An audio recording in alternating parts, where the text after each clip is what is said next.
All right, UFC 79 time. UFC 79 is on the 29th of December.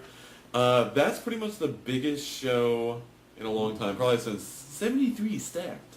That was, stacked. But, all right, this one is a lot of big fights. For a while, we didn't think the Cerro fight was happening, and they replaced him with St. Pierre. That's a big deal. All right, but first up on the card, let's talk about Machida versus Soko Jude. I don't really know much about either fighter, but you do, so...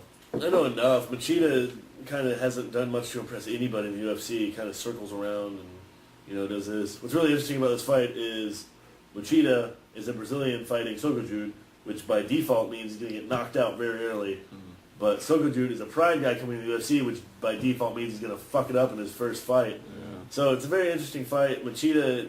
it was the first loss ever on Rich Franklin's record. Yeah, I'm glad I haven't confused that. He's the guy that beat Rich Franklin. He was the first guy to beat Rich Franklin. He's no joke. But Soko Jude came out of nowhere and knocked out Lil Nog in 23 seconds at Pride 33. That's not bad. And when people thought that was a joke, he came back and knocked Ricardo Arona out at 34 with a beautiful uppercut. And this guy doesn't show flash knockouts. Ricardo Arona is a world-class Brazilian jiu-jitsu guy. He shot him. Soko Jude showed a beautiful sprawl. Machida's going to want to take him down and put him on the ground, and no one's showed the ability to take Soko down yet. Granted, he's 4-1. He hasn't had much experience. But a very interesting fight, and Soko Jude could definitely be a great addition to the already fucking enormous light heavyweight division of the UFC. So, who do you predict to win? Just by the skills he's shown in the little under 2 minutes he spent inside an MMA ring this year, I think Soko Jude's going to take it by KO in the second. Okay. I'm going to go with Machida. I'm going to mix it up because the next two fights I think we're going to predict the same. But, I'm going to go with Machida. Just, he took care of Rich Franklin. I got to go on what I know. So, okay. Next. One more. Let's throw it in before we get to the two main fights. Yeah. There's also the grudge match between Rich Clemente and Melvin Goulart. Which, is that on the main card? Yeah. Okay, good. It's Machida. There's this fight between Goulart and Clemente, and then I don't know why Eddie Sanchez is on the main card and Manny Gamburian is not. Yeah. But between Clemente and Goulart showed unbelievable KO power, but at the same time he showed an ability to get extremely cocky and lose a fight very quickly, much like he did with Joe Stevenson. He got really cocky, came out, thought he was going to knock him out, got choked out in under 30 seconds. And he does coke. Which, cocaine is a hell of a drug. Yeah. Rich Clemente's no joke, but he hasn't looked too impressive in his last few fights. But, when these grudge match type situations arise, you never really know what's going to happen. Yeah. So, it's kind of hard to make a prediction. I don't like it because I don't like Melvin Goulart, but I do think he's going to take this fight. I like Clemente because, he didn't have such a good showing on the Ultimate Fighter 4, but, I don't know, I just like his style. I think he was kind of robbed of a chance to show off what he could do on that show. So, I don't know, I think he could take this fight, just because I don't like Melvin Goulart so much. But, anyway, okay. Liddell versus Silva. Brief timeline for you kids. We got 2003, the Pride Middleweight Grand Prix. The whole deal of this thing was to get Chuck and Wanderlei to fight, but Rampage throws a wrench in our plans. I'll trade it to Rampage. Yeah. I like Rampage. 2006, Dana White announces that if Chuck Liddell beats Babalu Sobral, he'll fight Wanderlei Silva. He beats Babalu, but Pride makes some open weight Grand Prix, and for some unknown reason, he's got a lot of balls, but Wanderlei Silva fights Crow Cop, gets knocked out, Nevada State Athletic Commission won't let him fight. So it's off again. 2007, the UFC buys Pride. We got the Pride light heavyweight champion, UFC light heavyweight champion, Chuck and Wanderlei. We think it's finally going to happen. Pride makes the fight between Henderson and Silva. UFC makes a fight between Rampage and Liddell. We all know how that turns out. So finally, fine fucking way, we have this fight. Yes. And I am very excited, and this is going to be a war. As am I. Liddell versus Silva. We don't really need to talk much. These are two of the best strikers in MMA. Arguably two of the best light heavyweights in the UFC. And let's just make predictions. Who do you think is going to win? I give it to Liddell, obviously, because Wanderlei Silva, one of his biggest downfalls is he doesn't know how to back up. He'll come out and he'll start banging. And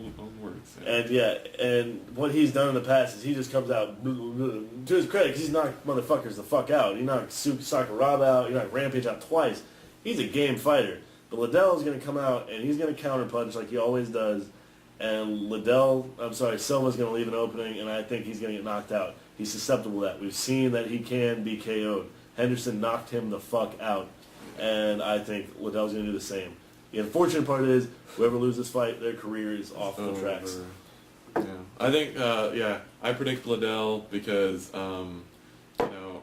if he hasn't had a fire lit under his ass by now, after those 2 losses, I mean, I think it's much more Liddell's loss if he doesn't win this fight because his losses were both in 2007, and they're fresh on everyone's minds in the UFC, and, Silva's losses were a while ago, so, I don't know, he's just now joining the UFC, so he has a bright future in the UFC, and Chuck, if he loses again, that's when he starts thinking about retirement, so, anyway, so I predict Liddell. Did you predict Liddell too? I got Liddell. Cool. All right. I don't know what round, but it's... No, probably the first or second. If this fight goes to decision, I will...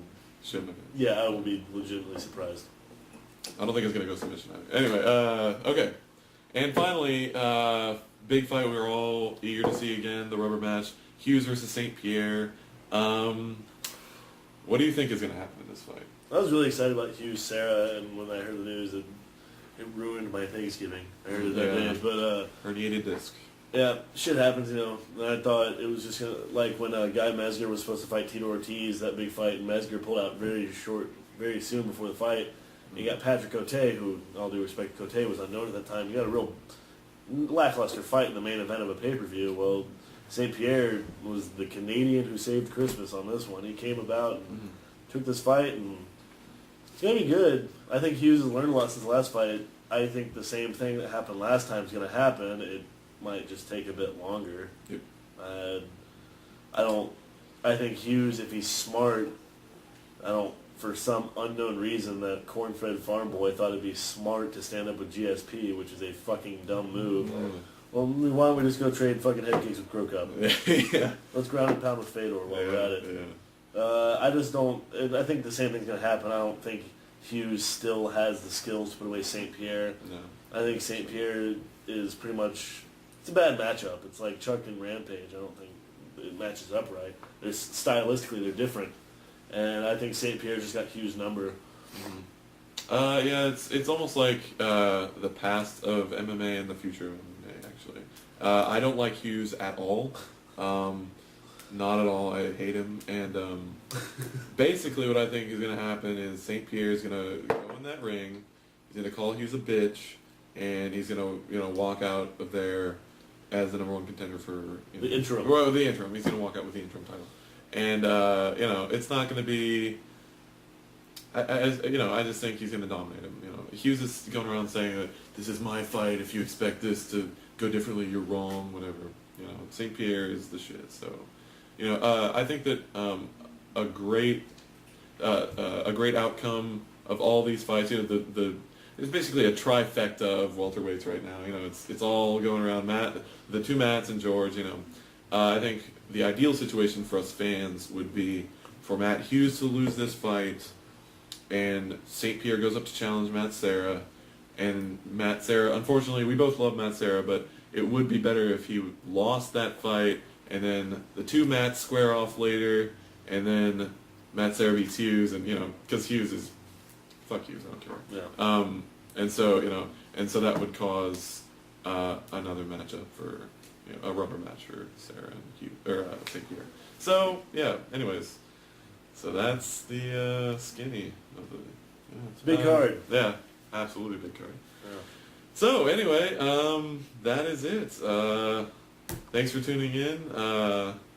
For the MMAgasm, I'm Zach Brown. I'm Alex Mattis. All right, and we'll see you next time, kids.